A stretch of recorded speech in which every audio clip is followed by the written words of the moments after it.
So walk through, when you think about branding, most people think colors, logos, that kind of stuff, but it goes much deeper than that. How do you think about creating a premium brand for a business online? Like, what goes into that? What considerations do you make? What's the overall experience that you shape for that company, and how do you go about kind of crafting that process? Well, I think it's really, you act like their shrink, to be honest with you, like it's like a counselor of some sort, right? Yeah. Because most founders, they're so close to it that it's hard for them to distill the essence of it, right? It's their baby, right? Like, what is the one pain point of your baby, of your child? Everything is the pain point of my baby. You know, like, my baby is perfect. She's adorable. I have 3 daughters, right? Like, who's your favorite daughter? And what's the one thing that she does that everybody else can't? They're perfectly amazing in all kinds of ways, right? So I just can't speak like that about my babies, right? So your company is your baby, and you devote so much time to it. So it's basically sitting with them and going, okay, let me help you think from the standpoint of the person who doesn't know you at all. And that's the starting point, right? What is the first impression? Let's shape that together. So it's a lot of conversations about that. And then associations, references, reference points, aesthetically, verbally, color-wise, all of that stuff. And aspirations, right? You mentioned premium brand specifically. Premium is very interesting because premium is wonderful. Actually, it's a great niche in general. But if you're close to the business, you want to be premium, but you see all of the flaws, so it doesn't feel very premium. So you feel insecure about sort of branding it as something premium. So you have to talk through that and going, okay, what's the aspiration though, right? You'll get there, right? Yes, we'll get there. Do you actually do? Yes, we do. Okay, so let's think of it as if everything is perfect. What would that look like, feel like, right? Color-wise, energy. Is the logo more of a technical representation? Like, is it an industry-specific thing? Does it have to induce feeling, emotion, right? Does it have to just demonstrate something? Does it have to fit in or stand out? So there's so much nuance. That's probably the hardest part in working with branding, is that it just requires tremendous emotional labor on the side of the founder, right? And then I would basically be the guide.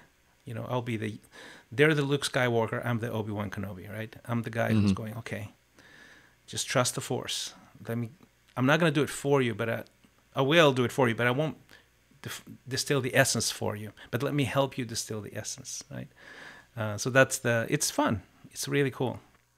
If you have someone who really trusts you, yeah. If you have somebody who trusts you, it's fun. If it's somebody who is in a hurry and not really, it's like a checkbox, it's less fun. So I try not to work with people that are in that place. They just don't have the emotional bandwidth for creating something special. Sure. Well, and side note, as many Star Wars references as you want to fit into one episode, go for it. Okay, good. You're in good company. Because I did want to ask you the mixture of the art and the creative and preference versus the science and of best practices, right? So you have best practices of like colors, logo design, the kinds of images and videos that you capture. So there's certainly like best practices, but then there's also like the founder needs to feel a certain way about the brand as it's unfolding. And so how much of that tension is kind of goes back to the relationship you have with the client? Is like, listen, are you hiring me because you like my taste and my preference and my track record? Or are you wanting me to just be a creative shop that responds to your graphic design critiques? Like how do you hold that tension where you can kind of have a win-win, where it's like, we don't really want green, even though we're a finance company. It's like, all right, well, you want people to still feel like they're making money when they do business with you, right? It's like, yeah, okay, well, there's only so many colors that will communicate that emotion. So walk me through that. Like, how do you blend the best practices with kind of pleasing the client, but then also having that instinctual kind kind of like eye to detail of this is really going to work for this company for this reason? It's $1 million question. I think it really has to do in sort of establishing a certain kind of relationship from the get-go, right? You frame it a certain way and you ask a lot of questions, and then you basically decide whether you want to work with this kind of frame limitations. Everything has limitations. Sure. Or you don't, right? And sometimes you do, although because they might be like 90% there. They know what they want exactly. They just want it executed and then transferred to all the assets and have sort of a disciplined approach, a brand guide, all of that stuff, right? All of the assets. And that's fine. Where they're 80% there, they know what they want. They just want it pushed through the finish line and then sort of adopted across all of the marketing assets that they have everywhere. But if it's raw, I think really my preference would be, hey, are you emotionally available for this? Will you give me your time? Because I will give you mine.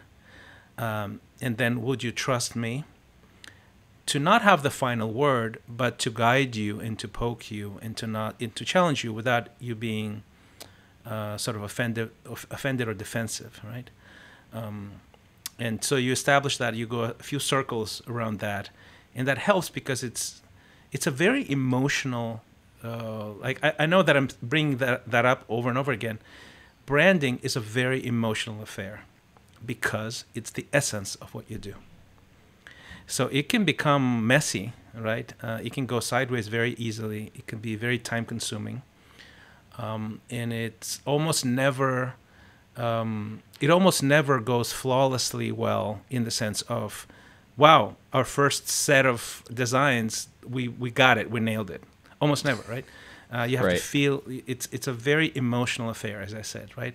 So I guess maybe my concise answer is it's a very emotional affair, and the founder and the team need to be emotionally invested in it and available emotionally for it, which is sitting in places of discomfort, of creative searches, and sort of the going to the left and then going to the right, being able to do that. And sometimes people are not in that space. That's all. Well, hey there. I hope you enjoyed that clip from the Honest Marketing Podcast. If you want to watch the entire episode, you can click right here and watch it right now. And don't forget to subscribe to the YouTube channel so you get new videos every single week.